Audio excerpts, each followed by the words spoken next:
horen mai la kan in block to rage mai mukre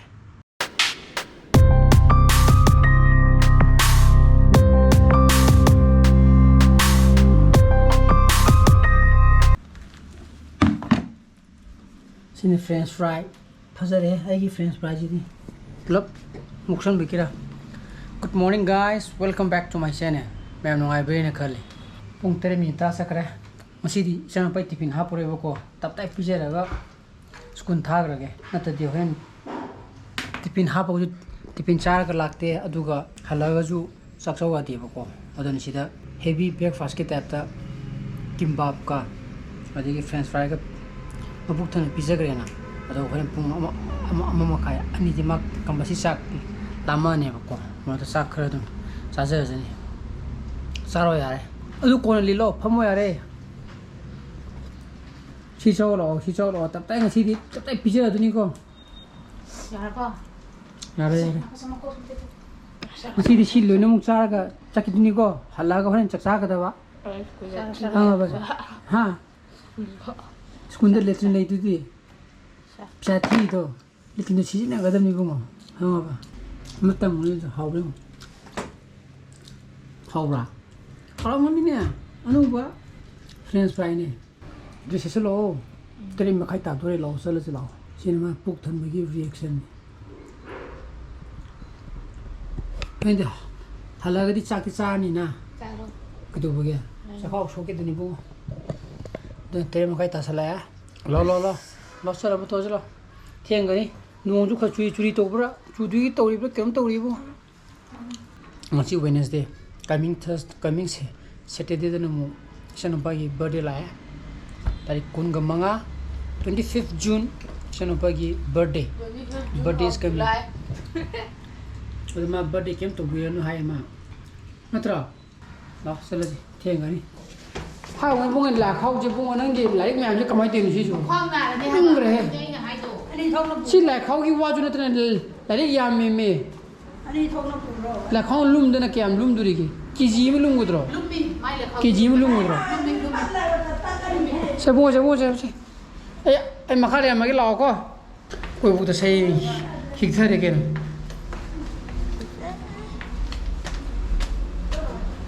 lum gre हम तो check तो तर देखो जना के नो देखो मुझे भी किधर कम देने ला नंग रुमान पूरा बा रुमान औरा बा ya ya ba amma je la kane ro ha la nang brush ora ba good brush to den la kada ne pore ada chang bidi ade ko thubi ngsi di ada chang mo ko tabra tamo ko tang thadar ma ga lak to ne ba nang horen ai low budala ma di low wada ma di tum ga lagi to ne me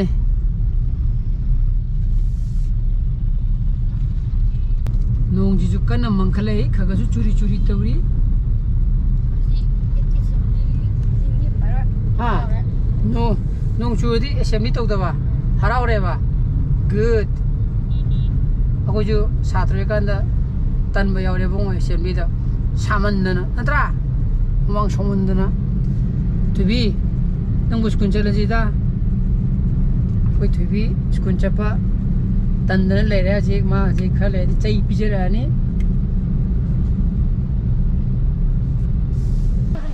bye bye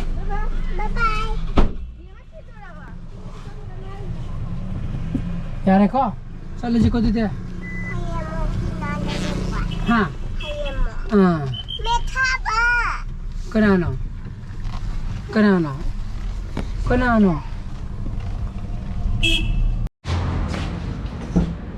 ला तब como drang restaurant ko restaurant to rojra Tau ni ya, come on.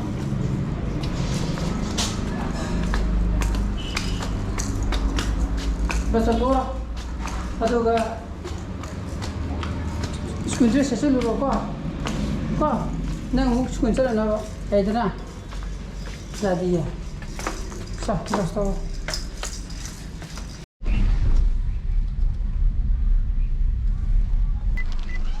Musai sana pa.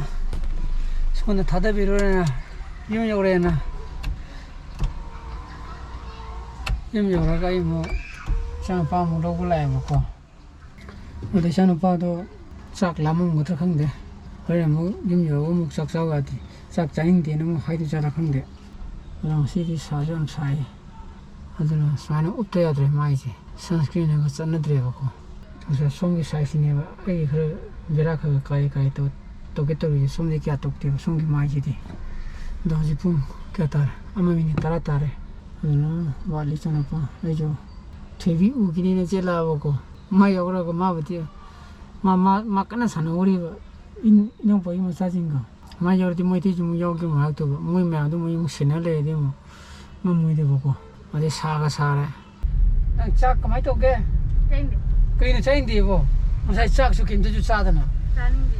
Kim ba khre sa sa la ga nang bo. Ha. Nang ko chakhaw ga da ma te ya ro de nang bo. Ta ta dam te yeng thok ja bra. Ke nom to re ne ai jan ba de. Sana pa ji sa.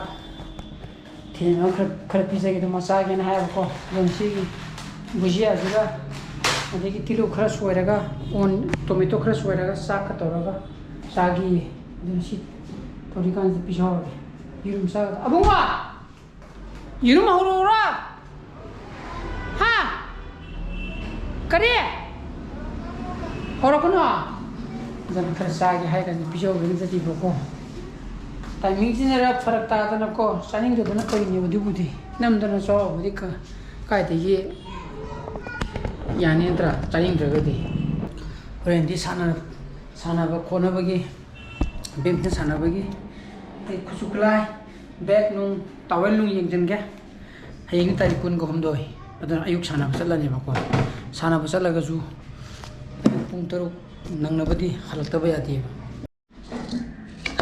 심면 누구 싸야 돼 저는 봐 수일이 싸면 뭐 산하가 맨 싸기 여기 아싸고 싸비 잘 거야 아붕아 자 your favorite 사로세 아빠는 이다 비싸 소들에게 부지야 올라간 하고 그래 똑같아 wallim 사오로 나는 자인가 누가 봐.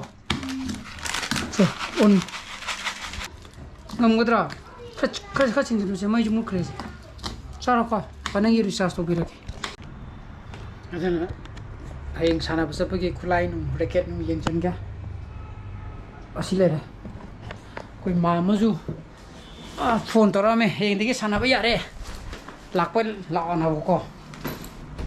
아저는 तारीख याद है साना तीजे तारीख Tranga ta tukta te tempa trapun kun kumathoi kunithoi ni pani ko ni pani sana de hakchang de koi komlum de bumjam bi tap to we ba adana sijina ai racket ni sijina ko chi sana ba stroke smash se ko adiki mo hojiki yamna amman yamna hong mo de yamna sana ba yabnu mai ba am thokle da de sijina mo stroke light 27i ema mai mukre Orang mai la kan ni blog to rage mai mukre adana mai mula minit manga mulu roga boko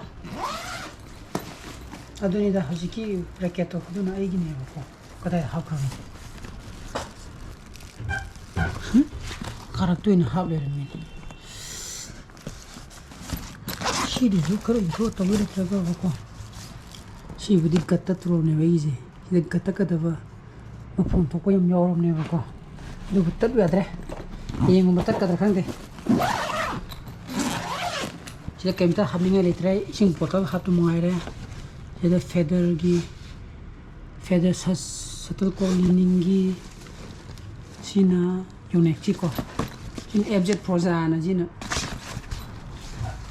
dunida don hayem pung mari makai da hogala ga sakhani do katung turuk nangna ba laane ba ko chano pa ju skun chakani na Truk nang nabut lak tabaya ti bai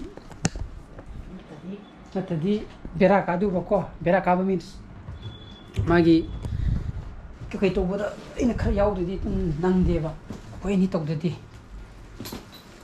to thinga da trum min tranga sida yo to ya di bai mana heng school chata ba kan da budi thengdara ka pung tere makai ni pam pudam sana ju le yare adunita aduna thorang lo ra sida only na ising ei dige gi lili na furi piro oh adu ju lok thok ba thamwi heng ta charam dai thira di to wai ngai kuina ju sana dar mina ba ko aduna sida leira fruit na